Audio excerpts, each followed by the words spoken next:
आइए बच्चे पूछो तो।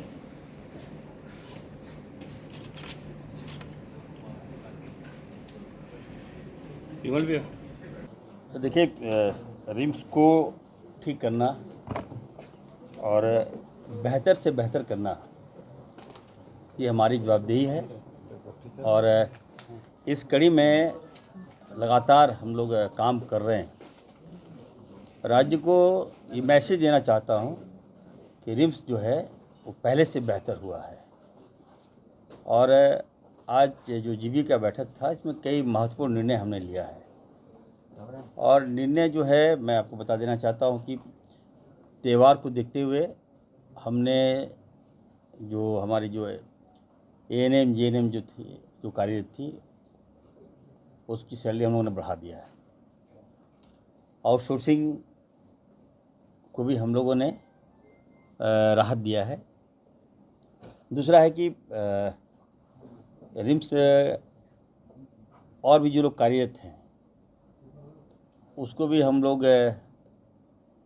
दीपावली के अवसर पर उसका हम लोगों ने मानदेय बढ़ा दिया है। तीसरा सबसे बड़ा निर्णय था कि जो हम लोग मोक्ष वाहिनी कहते हैं, जो पेशेंट डेथ करता है रिम्स में, ये दुर्भाग्य है कहिए, क्योंकि प्राइवेट में जो पेशेंट को ठीक नहीं कर पाते हैं, सारा पैसा वसूल लेता है लोगों से। उसके बाद जब नहीं, जो पैसा देने लायक नहीं होता उसको रिफ़र रिम्स कर दिया जाता है, और रिम्स जो है वो भार सहता है। तो रेट ऑफ, आप कहिएगा कि जो मृत्यु दर है हमारा काफ़ी ज़्यादा है रिम्स का, और जो लोग मरते हैं, गरीब लोग हमारे मारे जाते हैं। इसको देखते हुए हम लोगों ने मोक्ष वाहन, नया मोक्ष वाहन, जो पुराना नहीं, और 5-5 हज़ार रुपया जो डेड बॉडी है उनके परिवार को हम लोग पेटीएम के माध्यम से ऑन द स्पॉट हम लोग देंगे। ये बड़ा निर्णय है राज्य सरकार का। किसी को भी मरने में ना कोई, मैंने कहा, ना कोई एपीएल होगा ना कोई बीपीएल होगा। मैं साफ साफ कर देना चाहता हूँ, ये फैसला आज मैंने लिया है, जिससे लोगों को राहत मिलेगा। ठीक है, भार थोड़ा ज़्यादा पड़ेगी, लेकिन हम लोग सक्षम हैं लोगों की सेवा करने के लिए। अनुमान कितना भार पड़ेगा मंत्री जी? ये अप्रॉक्स 7 करोड़ रुपया या 6 करोड़ रुपया पड़ेगा ईयर। तो बड़ी बात नहीं, हम लोग हाँ, ये लोग हम लोग करेंगे। और कई महत्वपूर्ण निर्णय था जो पेंडिंग था, हम लोगों ने लिया है। और इंटर्नशिप जो डॉक्टर्स कर रहे हैं हमारे, तो उनका था कि सर हम लोग इंटर्नशिप करते हैं तो हमारा पैसा नहीं बढ़ा। हमारे पास आए थे और हमने कहा कि हम भी तो डॉक्टर हैं यार, जब हम इंटर्नशिप यहाँ से किए थे तो हमको एक पैसा नहीं मिलता था, लेकिन चालू किए हैं अब हम लोग 30,000 रुपया as a norms for AIIMS का जो गाइडलाइन है उसके तहत हमने अप्रूवल दिया है। तो जितने भी एजेंडा थे, करीब काफ़ी सारे एजेंडा था हमारा। हाई कोर्ट का भी कुछ था। हाई कोर्ट का कहना था कि नियुक्ति आप लोग क्यों नहीं कर रहे हैं, परचेजिंग क्यों नहीं कर रहे हैं। तो नॉर्म्स है हमारा, और हमारे एसीएस साहब हैं। हम लोग 1 करोड़ से ज़्यादा डायरेक्टर साहब करेंगे, उससे ज़्यादा कमेटी करती है। दूसरा है कि गलत भुगतान पर हम लोग रोक लगाएंगे, गलत नहीं होने देंगे।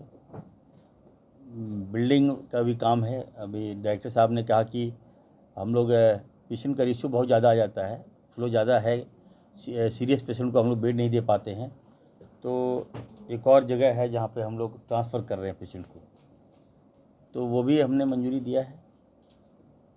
तो ओवरऑल कह सकते हैं कि जीबी की महत्वपूर्ण बैठक था। और अगला बैठक हम लोग ट्रांसफर सर कहाँ होगा? बिल्डिंग में है, हम लोग नया बिल्डिंग है यहाँ पर बताएंगे। जो रीजनल ऑप्थेल्मिक सेंटर बना रहे हैं, मान लीजिए इनाग्रेट करेंगे आगे, तो उसमें 114 बेड हैं। तो वो जब इधर से ENT ऑप्थेल्मिक्स उधर जाएगा तो ट्रांसफ़र करें। ऑन्कोलॉजी की एक पूरी फ्लोर तैयार है। तो कुछ जो इमरजेंसी में गस आ जाता है, करीब 70-80 पेशेंट वहाँ ट्रांसफ़र होंगे। टोटल 94 बेड वहाँ भी क्रिएट होगा। दूसरा पैरासीटामोल और फंगस शिकायत हुई है। देखिए, बता दें, असल में क्या होता है ना कि मैं क्या देख रहा हूँ, जब भी अगर आप टेंडर प्रोसेस कीजिएगा तो अन्य विभाग में काफ़ी स्ट्रिक्ट है। यहाँ जो वेंडर है, अगर काम किसी को एक को मिल गया L1, L2, L3, वो खामियां निकालने लगता है और मीडिया में चला जाता है। तो अभी हमने कहा है कि हम स्ट्रिक्ट पॉलिसी लगाने जा रहे हैं, जिसको भी हम काम दें जो जेन्युइन है। टेंडर प्रोसेस मेरा काम नहीं है, निविदा निकालना मेरा काम नहीं है, निविदा का चयन करना मेरा काम नहीं है। हाँ, किसी को मिल जाता है तो विभाग करती है। हम चाहते हैं कि हम जो काम हम ला रहे हैं वो सही इम्प्लीमेंट हो। तो यहाँ क्या हो रहा है कि आपको काम मिला तो ये विरोध तो ये चले जाएंगे उधर, वहाँ लिखवा देंगे। अब बताइए, अब एक मामला कल का हम देख रहे थे कि थोड़ा सा सद्बुद्धि दे, ज्ञान दे। 50 करोड़ यहाँ एसीएस साहब हैं, ईमानदार है, इरफान अंसारी ईमानदार, हम लोग काम कर रहे ईमानदारी से, हमारे डायरेक्टर साहब भी ईमानदारी हैं क्या? तो हम लोग देखिए, स्वास्थ्य में मैं बता देना चाहता हूँ, ऊपर वाले ने बहुत कुछ दिया है सेक्रेटरी साहब, हम देने के लिए आए हैं। ठीक है, जो लोग क्रिटिसाइज करते हैं उनको बता दीजिएगा, इरफान अंसारी देने के लिए आया है, लेने के लिए नहीं। मेरे पास ऊपर बहुत कुछ दिया है, और देखिए अगर मौत होगी तो मैं सब कुछ दान करके जाऊँगा। खराब लगता है। अब बताइए, 50 करोड़ का टेंडर है, 48 करोड़ तो सैलरी का पैसा है, वो पैसा तो सैलरी में जाएगा। तो कौन सा घपला कर दिया भाई? अभी टेंडर फाइनल भी नहीं हुआ, तब तक तो आप कहते हैं कि ब्लैक लिस्टेड है, ये है वो। कितना ज़्यादा समय है इन लोगों के पास? अगर कोई मुद्दा है तो बताओ, मैं आई विल हैंडल। बेवजह स्वास्थ्य विभाग को बदनाम करना, हमारे सरकार को बदनाम करना, ये ठीक नहीं लगता है। हम लोग पॉजिटिव वे में काम कर रहे हैं, अच्छा काम कर रहे हैं, आपको रिजल्ट मिल रहा है। सेक्रेटरी साहब से थोड़ा सा डिस्कशन किया है, और जो डॉक्टर्स हैं उनको प्रमोशन भी मिलेगा, जो चेक करेंगे उसके रिवार्ड मिलेगा, ये सारी बातों पे चर्चा है। वाहन की बात आपने कही है जी, तो 5,000 रुपये तत्काल दिया जाएगा परिजनों को, कि फिर जो 5,000 रुपये की बात करी आपने? नहीं, देखिए, यूपीआई के माध्यम से दिया जाएगा। यूपीआई जैसा था कि पहले डीपीटी के माध्यम से पैसा जाएगा, ये हम लोगों ने प्रस्ताव लिया। फिर हमें लगा कि आदमी का जान भी चला जाए और उसके बाद पैसा आएगा अकाउंट में 10 दिन 15 दिन के बाद, तो डायरेक्टर साहब ने कहा कि नहीं, कैश दे देते हैं। तो फिर कैश दीजिएगा तो फिर ऑडिट होगा। फिर सेक्रेटरी साहब ने कहा नहीं, कैश नहीं देंगे। तो फिर ये बातें आई कि नहीं, हम लोग ऑनलाइन पेमेंट कर देंगे, यूपीआई के माध्यम से तुरंत मोबाइल में पेमेंट कर देंगे, ताकि एक राहत मिले। हमें लगता है कि झारखंड पहला स्टेट होगा जो ये साहसिक कदम हम लोग उठाए हैं लोगों के लिए, और इसमें कोई पॉलिटिक्स नहीं होनी चाहिए। हम लोग एक स्वेच्छा है, ये हमारा नैतिक है। जो लोग मरते हैं हमने देखा है, लोगों को रोते हुए, उनके आंसुओं को देखा है मैंने, इसके तहत ये बड़ा फैसला लिया है। मंत्री जी, ये सिर्फ तो रिम्स का हुआ, मैंने वैसे पूछ रहे हैं कि आने वाले दिनों में और भी मेडिकल कॉलेजेस में जो मौतें होती हैं इलाज के दौरान, उन लोग के लिए भी तो होना चाहिए ना। फिर पहले लागू हो जाएगा। एक रिम्स तो जीबी के बैठ में पास हुआ तो होगा नहीं, एक प्रयास हमने किया है, ये सक्सेसफुल होने दीजिए, उसके बाद जरूरत पड़ेगी तो हम लोग मेडिकल कॉलेज में भी जाएंगे। अगली बैठक हम लोगों ने 12 नवंबर को किया है, बिहार के चुनाव के बीच में। हाँ, नहीं, बिहार चुनाव खत्म हो जाए उसके बाद। जो मोक्ष वाहन है अभी तक जिला के अंदर ही मिल रहा है, क्या ये जिला के बाहर वालों को भी? बिल्कुल, सभी जगह, क्या सब जगह। और मान लीजिए जो कहीं डेथ होगी, यहाँ तो सारे लोग हर जगह से, हर डिस्ट्रिक्ट से लोग आते हैं। और दूसरा है कि लेटेस्ट हम लेने जा रहे हैं मोक्ष वाहन। आप देखिएगा उसमें एयर कंडीशन था ही नहीं। तो कितना है, संख्या जो पर्याप्त होगा संख्या यहाँ अभी 5 रेशियो नहीं ले रहे हैं, पहले जो हैं हमारे पास वो चल। सर, कुछ शोकोज भी हुआ है क्या? वो किसका सूख? वो समझ गया, जानकारी मिल रही थी कि सर नहीं, स्पष्टीकरण पूछा गया है। चलिए उससे बात क्या की बात पूछा चलिए। गया सबको सर? नहीं, पूछा गया था स्पष्टीकरण, हमारे डायरेक्टर साहब बगल में, हम क्या बोलेंगे उनको?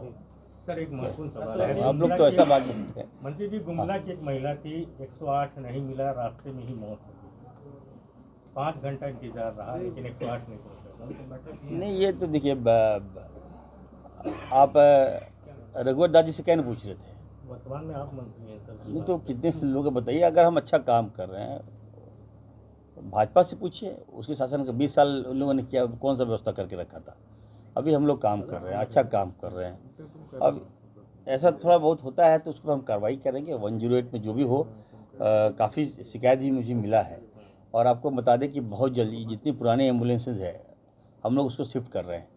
और नया एम्बुलेंस अगला कैबिनेट में हमको लगता है कि 200 कितना ले रहे हैं सेठ साहब? 207 और 30 का टेंडर हो चुका है और 207 का भी कैबिनेट में प्रपोजल। एकदम हाईटेक एम्बुलेंस होगा, ये शिकायत हम बंद कर तो देंगे। माचिस का डब्बा जैसा नहीं ना रहेगा? अब देखिएगा ना, अब लोगों का मोटिव है लोगों का जान बचाना, लोगों की सेवा करना। एक्चुअली ये फ्री की सेवा है ना, तो इसमें कुछ ना कुछ तो दिक्कतें आती है। लोग अब कंप्लेंट मिलता है, किसी का कोई प्रॉब्लम हो जाए तो वो खामियां निकालते हैं। लेकिन चलिए, सरकार उनके साथ है, हर व्यक्ति के साथ है, पेशेंट के साथ हम है। और जो लोग ऐसी घटनाएं घटी है उसकी जांच कराएंगे और जो दोषी होगा उस पर हम कार्रवाई करेंगे। ये वाला डब्बा बंद हो जाएगा। हाँ, डब्बा जैसा एम्बुलेंस जो है वो बंद हो जाएगा।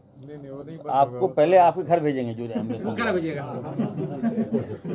आपके घर भेजेंगे कि आपके घर भेजेंगे। आप देखिए कि कैसा एम्बुलेंस है, सर आप सर्टिफाइड कीजिएगा मीडिया वाले, तभी हम उसको सर लगाएंगे। ये सदर अस्पताल में दवा रिम्स में जो है जांच नहीं होती है, तो उस पर भी हम लोगों ने गंभीर चर्चा किया और ये पाया कि सभी तरह के जांच यहाँ पे होता है। केवल MRI जो है वो जांच नहीं हो पा रहा है, तो उसको भी हम लोग जल्द से जल्द हम लोग उसको टेकअप कर लेंगे और MRI की व्यवस्था होगी। और आए दिन तो टाइप ऑफ डिजीज़ तो बढ़ता रहता है, तो जो नए टेक्नोलॉजी आएगा फिर हम लोग नई टेक्नोलॉजी भी ला रहे हैं रिम्स में, तो उसका हम सीट बढ़ाने की भी बात थी, नए कोर्सेज शुरू करने की भी बात थी। जी, वो बिल्कुल आपने सही प्रश्न किया, ये भी हम लोगों ने टेकअप किया है। और MCI जो है हम लोग लिखेंगे, नॉर्म्स लिख रहे हैं। और करीब कितना 120 सीट कितना लगभग वो 180 है, जिसको कि 250 करने के लिए हम लोगों ने लिखा था, रिम्स ने अप्लाई किया था, तो अभी रिजेक्ट हो गया है, तो अपील में गया है। अपील में गए हैं तो हम लोग NMC से बात करेंगे कि इनका अपील जो है स्वीकृत हो जाए, ताकि MBBS के 250 सीट्स यहाँ पर मिले। और साथ ही साथ PG का जो 176 सीट है उसको भी 250 करने के लिए हम लोगों ने कहा 250 करिए, क्योंकि पहले जो NMC का नॉर्म्स था और अब जो नॉर्म्स को रिलैक्स कर दिया गया है, तो हम PG में 250 सीट्स में एडमिशन ले सकेंगे। और जो सुपर स्पेशलिटी है उसमें अभी 4 सीट्स के लिए आज बढ़ोतरी का निर्णय हो गया है, लेकिन आने वाले समय में हम लोगों ने कहा है कि आप कम से कम इसको 50 सुपर स्पेशलिटी जो है वो सीट्स क्रिएट किए जाएँ। और तत्काल में अभी 9 सीट्स हैं, तो 9 से 50 करने का प्रयास किया जाए। क्लियरेंस का प्रपोजल जो है सामने होना है। एक बार रोस्टर क्लियरेंस कार्मिक विभाग से करा करके इनको भेजा जाएगा और फिर नियुक्ति की कार्रवाई की जाएगी। सर ये कप सिरप वाला में क्या इनिशिएटिव है विभाग का? कप सिरप वाला में ऑलरेडी भारत सरकार का एक एडवाइजरी जारी हुआ था, उसके लाइट में राज्य सरकार द्वारा भी एक एडवाइजरी जारी कर दिया गया है। और कुछ जो कप सिरप्स थे जो इसको कि बैन किया गया है, 3 तरह के कप सिरप्स थे, और ख़ास करके चेन्नई की कंपनी जो वहाँ से बना रही थी वहाँ से उनको बैन कर दिया गया है। और ये अभी सभी डॉक्टर्स को कहा गया है कि कप सिरप 5 साल के बच्चों को मतलब नहीं देना है, और जब देंगे तो डॉक्टर की सुपरविजन में ही उसको। सर तो अपने यहाँ जो लैब है उसमें तो कफ सिरप की जांच होती नहीं है, इसलिए नहीं होती है कि केमिकल नहीं है। 30 करोड़ का मशीन ला के रखा हुआ 6 महीने से, हम लोग को कलकत्ता भेजना पड़ता है जहाँ, तो ये तो सर बहुत वहाँ का स्थिति खराब है लैब का। सिर्फ टैबलेट की जांच है अपने यहाँ, कुछ है नहीं सर आपको? हाँ, लेकिन इसमें जो अभी तक जो एडवाइजरी जारी हुआ है वो हम लोगों ने सभी डॉक्टर्स को भेज दिया है, PSCS सदर में सिविल सर्जन्स को, उसी के अनुसार वो कप सिरप लिखेंगे। अब दूसरी बात यह है कि जो कप सिरप ऑलरेडी आइडेंटिफाइड है कि इसको नहीं देना है, जिसमें तो वो तो ऑलरेडी एडवाइजरी जारी है, इसको बेचना भी नहीं है। अब बात रह गई कि जो कप सिरप बिक रहा है यहाँ पे और जो कि बैंड नहीं है, उसका टेस्टिंग करने के लिए तो ये हम लोग चेक कराएंगे कि क्या कमी है यहाँ पे लैबोरेटरी में, उसको दूर हम लोग करेंगे। और जब तक नहीं दूर होता है तब तो जो कैलकाटा है वहीं से जांच होगा। ठीक, थैंक यू।